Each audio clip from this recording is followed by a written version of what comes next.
সবাইকে, সবাই কেমন আছো? আশা করি সবাই খুব ভালো আছো, সুস্থ আছো। আমি একটা নতুন ব্লগ নিয়ে চলে এসেছি। আর এটা হচ্ছে একটা মজাদার রেসিপি। তোমরা টাইটেল দেখেই বুঝে গেছো যে কী হতে চলেছে। সবার পছন্দের ইলিশ মাছ আর কচু দিয়ে একটা দুর্দান্ত রেসিপি, খুব ভালো লাগবে খেতে। তো এই যে প্রথমে ইলিশ মাছগুলো ভালো করে কেটে পরিষ্কার করে ধুয়ে নুন হলুদ মাখিয়ে ভেজে রাখা হয়েছে। তারপরে এখানে কচু আর আলু কেটে সেটাকে জলে ভিজিয়ে রাখা হয়েছে। এরপরে কড়া গরম করে তাতে ভালো করে কড়াটা গরম করে নিতে হবে, নিয়ে তারপরে সর্ষের তেল দেওয়া হলো। এবারে ওই তেলের মধ্যে কালো জিরে ফোড়ন দিতে হবে। ইলিশ মাছ মানেই কালো জিরে আর কাঁচা লঙ্কা ফোড়ন, এটা মানে রান্নাটাকে আরও অনবদ্য করে তোলে। তো এই কাঁচা লঙ্কার কালো জিরে ফোড়ন দেওয়ার পরে ওটাকে ভালো করে একটু নাড়াচাড়া খানিকক্ষণ করে নিতে হবে। আর তারপরে ওটা ভাজা হয়ে গেলে ওর মধ্যে কেটে রাখা কচুগুলো আগে দিয়ে দিতে হবে। কচুগুলোকে ভালো করে লাল লাল করে ভেজে নিতে হবে, কারণ কচুগুলো আগে ভেজে রাখার কারণ হচ্ছে কচু একটা হরহরে ভাব থাকে, তো সেই কচুগুলো আর কি ভালো করে ভেজে নেওয়া হলে সেই ভাবটা চলে যাবে আর তরকারিটা খুব ভালো টেস্টও হবে। তো এই যে ভালো করে একসঙ্গে নেড়ে নেওয়া হচ্ছে। এবারে কচুগুলোকে ভালো করে লাল লাল করে ভেজে নিতে হবে। আর তোমরা যারা আমার চ্যানেলটাকে নতুন দেখছো তারা প্লিজ চ্যানেলটাকে সাবস্ক্রাইব করে পাশে থেকো। আর ভালো ভালো ভিডিও আমি দেওয়ার চেষ্টা করব, সবাই একটু পাশে থেকো আর আমার চ্যানেলকে সাপোর্ট করো। আর লাইক কমেন্ট শেয়ার অতি অবশ্যই করে দিও। এরপরে এই যে কেটে রাখা আলুগুলো ছিল, আলুগুলোও দিয়ে দেওয়া হলো। এবারে সবগুলো একসঙ্গে ভালো করে নেড়ে নেওয়া হবে। আর এই রেসিপিটা ইলিশ মাছের তো আমরা পাতুরি, তারপরে ভাপা, ঝাল সবাই খাই। এই রেসিপিটাও অনেকে খায়, কিন্তু এটা হচ্ছে সবথেকে দুর্দান্ত লাগে আমার। এবারে এর মধ্যে দিয়ে দেওয়া হবে জিরে বাটা, আদা বাটা। আদার পরিমাণটা একটু বেশি আছে, জিরেটা সামান্য আছে, তো ওটা দিয়ে দেওয়া হলো। এরপরে এটাকে ভালো করে নাড়াচাড়া করে নেওয়া হবে।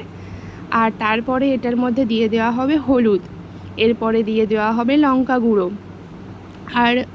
আর একটা কথা, এখানে লঙ্কা যে যার পরিমাণ অনুযায়ী যে যেমন খেতে পছন্দ করেন তেমনভাবেই দিয়ে দেবেন। তো আমরা এখানে মিডিয়াম ঝালই রেখেছি। তো এবারে লঙ্কা গুঁড়োটা দিয়ে দেওয়া হলো। এবারে এই মিশ্রণটাকে ভালো করে এই মশলাটাকে ভালো করে নেড়ে চেড়ে নেওয়া হবে। আর ইলিশ মাছ খেতে কার না ভালো লাগে বলুন তো? ইলিশ মাছ ভাজা আর ভাত তেল হলেই খাওয়া হয়ে যায়। যাই হোক, ইলিশ মাছ মানেই বাঙালির পছন্দের একটা মাছ। আর এরপরে সামান্য জল দিয়ে দেওয়া হলো যাতে মশলাটা না পুড়ে যায়, তার জন্য সামান্য জল দিয়ে এটাকে ভালো করে নাড়াচাড়া করে রাখতে হবে, করে নিতে হবে। এটা মিডিয়াম ফ্লেমে দেওয়া আছে, খুব হাই ফ্লেমে নেই, কারণ হাই ফ্লেমে হলে মশলাটা পুড়ে যাওয়ার সম্ভাবনা আছে। যখনই তরকারিতে কিছু মশলা দেওয়া হবে তো তখন তার আগে ফ্লেমটা মিডিয়ামে রাখা হবে, তাতে কি হয় তরকারির মশলাগুলো পুড়ে যাবে না। তো এরপরে দিয়ে দেওয়া হলো নুন। আর এবারে হচ্ছে ভালো করে নেড়েচেড়ে নিতে হবে যতক্ষণ না এই মশলা থেকে ওই যে তেলটা আছে না একটু না বের হয়, কারণ ততক্ষণ কষতে থাকতে হবে। রান্নার একটা সবথেকে বড় দিক হলো যে ভালো করে মশলাটা কষে নেওয়া। যে রান্নার মশলা যত কম কষা হবে তার থেকে তাতে অত টেস্ট হয় না।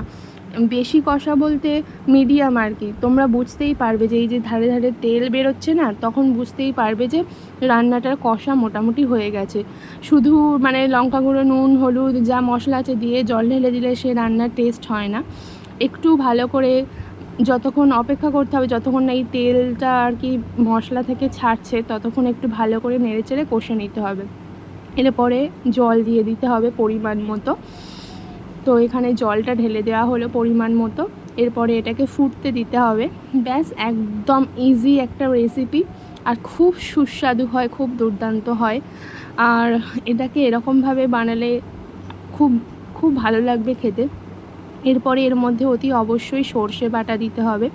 এই সর্ষে বাটাটা আগে থাকতে বেটে রাখা হয়েছে।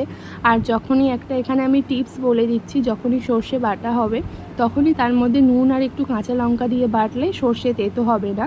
আর এটা হচ্ছে সাদা সর্ষে ছিল, কালো সর্ষেতে একটু অ্যাসিডের সম্ভাবনা থাকে বলে তাই কালো সর্ষে আমাদের খাওয়া হয় না, সাদা সর্ষে দেওয়া হয়।